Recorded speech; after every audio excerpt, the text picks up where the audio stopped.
Hello yes. मछुए की बेटी written by Subhadra Kumari Chauhan. Chaudhary और चौधराइन के लाड़ प्यार ने तिन्नी को बड़ी ही स्वच्छंद बना दिया था।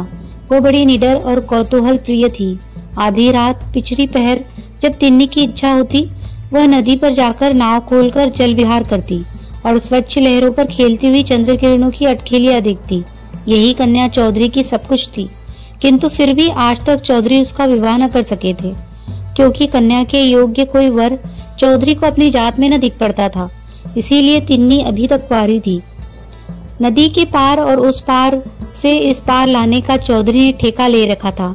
चौधरी की अनुपस्थिति में तिन्नी अपने पिता का काम बड़ी योग्यता से करती थी। आज इतनी जल्दी कहाँ जा रही हो तिन्नी? क्या तुम नहीं जानते क्या? यही कि राजा साहब आज उस पार जाएंगे। कौन राजा साहब? तुम्हें यह भी नहीं मालूम? मैं आज ही तो आया हूँ। और अब तक कहाँ थे? अपने घर। तो जैसे मैं रात दिन घाट पर ही तो बनी रहती हूँ ना, इसीलिए मुझे सब कुछ जानना चाहिए और तुम्हें कुछ भी नहीं। तुम मुझे वैसे ही तंग किया करते हो। जाओ, अब मैं तुमसे बात भी नहीं करूंगी। तिन्नी को चिढ़ाकर उसकी क्रोधित मुद्रा को देखने में युवक को विशेष आनंद आता था। इसीलिए वो प्रायः इसी प्रकार के बेसिर पैर के प्रश्न करके उसे चिढ़ा दिया करता था। किंतु आज तो बात जरा टेढ़ी हो गई थी। तिन्नी ने क्रोधावेश में यह प्रतिज्ञा कर ली थी कि जब अब वह युवक से बोलेगी ही नहीं। इसीलिए मुंह फेरकर वह तेजी से घाट की ओर चल पड़ी। युवक ने तिन्नी का रास्ता रोक लिया और बड़े विनीत और नम्र भाव से बोला, तिन्नी, सच बता दे मेरी तिन्नी, मैं तेरा डांड चला दूंगा, तेरा आधा काम कर दूंगा। तिन्नी के क्रोधित मुख पर हंसी नाच गई।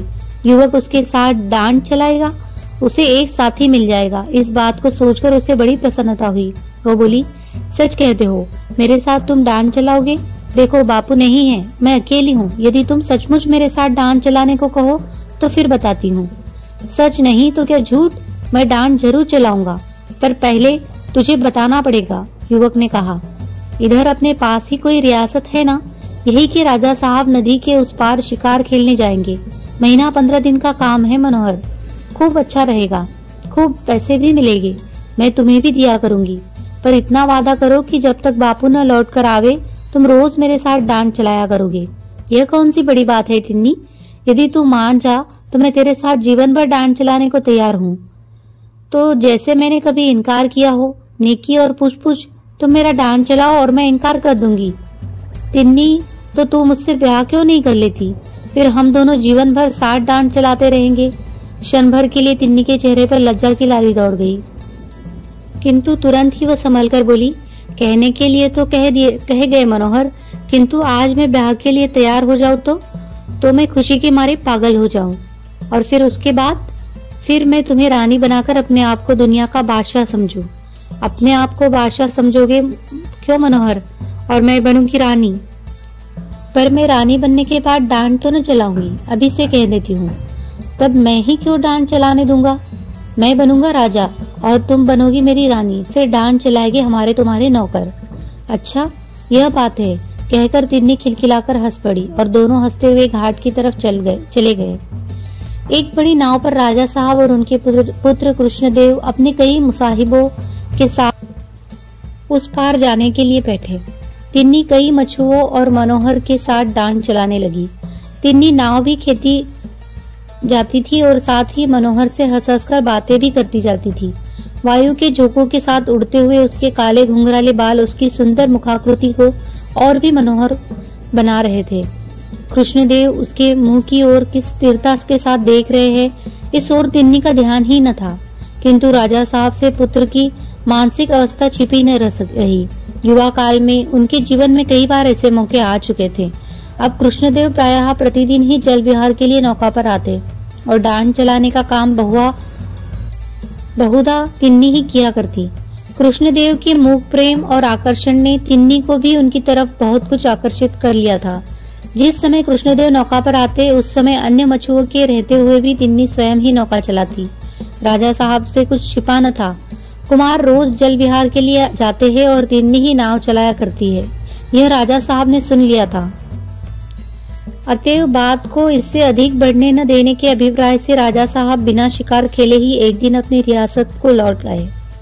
जाने को पिता के साथ कृष्णदेव भी गए, किंतु उनका हृदय मछुए के झोपड़े में तिन्नी के ही पास छूट गया था।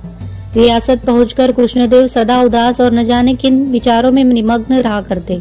शायद उन्हें रह रहकर मनोहर के भाग्य पर ईर्ष्या होती थी। वह सोचते, मनोहर किस प्रकार तिन्नी के पास बैठकर नाव चलाया करता था।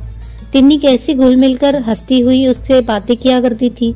एक मामूली आदमी होकर भी मनोहर कितना सुखी है।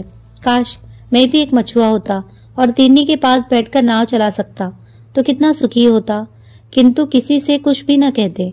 हाँ, अब उन्हें आखेट से रुचि न थी। शतरंज के वे बहुत अच्छे खिलाड़ी थे, किंतु अब मोहरों की ओर उनसे आग उठाकर भी देखा भी न जाता। अध्ययन से भी उन्हें बड़ा प्रेम था। उनकी लाइब्रेरी में विद्वान लेखकों की अच्छी से अच्छी पुस्तकें थी, किंतु उन पर अब इंचों धूल जम रही थी। यार दोस्त आते, घंटों छेड़छाड़ करते, किंतु कृष्णदेव में तिल भर का भी परिवर्तन न होता। उनके अंतर्जगत में कितना भयंकर तूफान उठ रहा था, ये किसे मालूम था। कृष्णदेव अपनी वेदना चुपचाप पी रहे थे, किंतु उनकी आंतरिक पीड़ा को उनकी शारीरिक अवस्था बतला रही थी। उनका स्वास्थ्य दिनों दिन गिरता जा रहा था। पिता से पुत्र की बीमारी छिपी न थी, वे सब जानते थे, किंतु वे चाहते यह थे कि बात किसी प्रकार दबी ही रह जाए, उन्हें बीच में न पड़ना पड़े। कृष्णदेव उनका इकलौता पुत्र था। पुत्र की चिंता उन्हें रात दिन बनी रहती थी। तिन्नी के आनंदनीय रूप और चातुर्य ने राजा साहब को आकर्षित न किया हो सो बात न थी, किंतु थी तो वह आखिर मछुए की ही बेटी।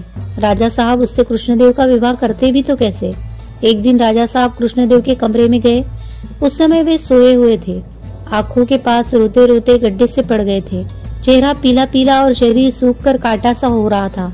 जमीन पर ही एक चटाई के ऊपर बिना तकिए के मखमली बिछौना पर सोने वाला उनका दुलारा कृष्णदेव न जाने किस चिंता में पड़ा पड़ा सो गया था। राजा साहब की आंखों में आंसू आ गए। वे कुछ न बोलकर चुपचाप कृष्णदेव के कमरे से बाहर निकल आए। दूसरे ही दिन रियासत से तिन्नी समेत चौधरी का बुलावा हुआ। उन्हें शीघ्र से शीघ्र उपस्थित होने की आज्ञा थी और साथ ही उन्हें लेने के लिए सवारी भी आई थी। इस घटना ने मोहल्ले भर में हलचल मचा दी। चौधरी बहुत घबराए। सोचा, अवश्य ही मेरी अनुपस्थिति में इस उद्दंड लड़की ने कोई अनुचित व्यवहार कर दिया होगा। राजा साहब जरूर नाराज है, नहीं तो तिन्नी समेत लाए जाने का कारण ही क्या हो सकता है। मोहल्ले वाले सभी चौधरी की समयोचित सीख देते आए। अपनी अपनी समझ के अनुसार किसी ने कुछ कहा, किसी ने कुछ। तिन्नी का हृदय कुछ और ही बोल रहा था। तिन्नी के पिता के पास मोटर पर बैठने ही वाले थे। मनोहर ने आकर धीरे से तिन्नी से कहा, तिन्नी, कहीं राजकुमार ने तुम्हें अपनी रानी बनाने के लिए बुलाया हो तो? कुछ तुम मुझे अपनी रानी बनाते थे, कुछ राजकुमार बनाएंगे। तिन्नी, तुम सदा ही मेरे हृदय की रानी रही हो और रहोगी। आज ऐसी बातें क्यों करती हो? सो कैसे? बिना विवाह हुए ही मैं तुम्हारी या तुम्हारे हृदय की रानी कैसे बन सकती हूँ? तिन्नी ने रुखाई से पूछा। तिन्नी, रानी बनने के लिए विवाह ही थोड़े जरूरी है। जिससे हम प्यार करें वही हमारी रानी। तिन्नी का चेहरा तमतमा गया। बोली, धत, मैं ऐसी रानी नहीं बनना चाहती। ऐसी रानी से तो मछुए की बेटी ही भली। और मनोहर के उत्तर की प्रतीक्षा न करके पिता के पास जाकर मोटर पर बैठ गई। मोटर स्टार्ट हो गई। जब यह लोग रियासत में राजा साहब के महल के सामने पहुंचे तब कुछ अंधेरा हो चला था। इनके पहुंचने की सूचना राजा साहब को दी गई। चौधरी पुत्री समेत महल के सुने कमरे में बुलाए गए। कमरे में राजा साहब और कृष्णदेव को छोड़कर कोई न था। डर के मारे चौधरी के तो हुलिया पिघल रही थी, किंतु तिन्नी मन ही मन मुस्कुरा रही थी। पिता पुत्री का उचित सम्मान करने के उपरांत राजा साहब ने मछुए को संबोधन करके कहा, चौधरी, हमने तुम्हें किस लिए बुलाया है कदाचित तुम नहीं जानते। चौधरी भय से कांप उठे। हाथ जोड़कर बोले, मैं तो महाराज का गुलाम हूँ सदा। राजा साहब बात काटते हुए बोले, हम तुम्हारी इस कन्या को राजकुमार के लिए चाहते हैं। तिन्नी ओठों के भीतर मुस्कुराई और चौधरी आश्चर्य से चकित हो गए। एक बार राजा साहब की ओर और फिर उन्होंने तिन्नी की ओर देखा। सहसा चौधरी को इस बात पर विश्वास न हुआ। कहा मैं एक साधारण मछुआ और कहा भी एक रियासत के राजा। हमारे बीच कभी रिश्तेदारी हो सकती है?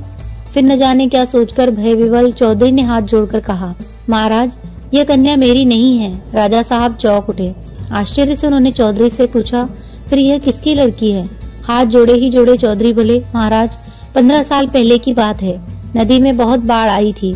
उसी पहाड़ में मेरे बुढ़ापे की लकड़ी यह कन्या मुझे मिली थी। यह एक खाट पर बहती हुई आई थी और इसके गले में एक छोटी सी सोने की ताबीज थी। ताबीज का नाम सुनते ही राजा साहब को ताबीज देखने की उत्सुकता हुई। उनके मस्तिष्क में किसी ताबीज की धुंधली स्मृति छा गई।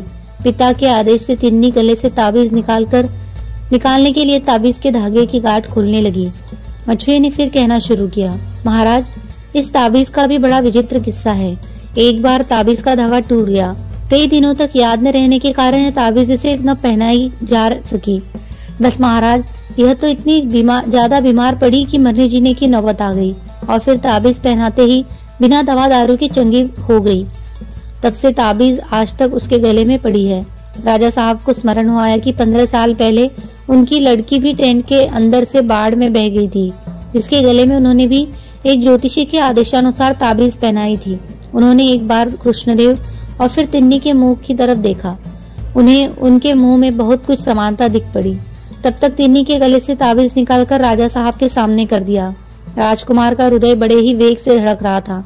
ताबीज हाथ में लेते ही राजा साहब ने मेरी कांति कहते हुए तिन्नी को छाती से लगा लिया। यह वही ताबीज थी जिसे ज्योतिषी के आदेश से राजा साहब ने पुत्री के गले में पहनाया था। पिता पुत्री और भाई बहन का यह अपूर्व सम्मिलन था। सबकी आंखों में प्रेम के आंसू उमड़ आए। अब महल के पास चौधरी के रहने के लिए पक्का मकान बन गया है। चौधरी अपनी स्त्री समेत वही रहते हैं। अब उन्हें नाव नहीं चलानी पड़ती। रियासत की ओर से उनकी जीविका के लिए अच्छी खासी रकम बांध दी गई है। राजमहल में रहती हुई भी कांति चौधरी के घर आकर तिन्नी हो जाती है।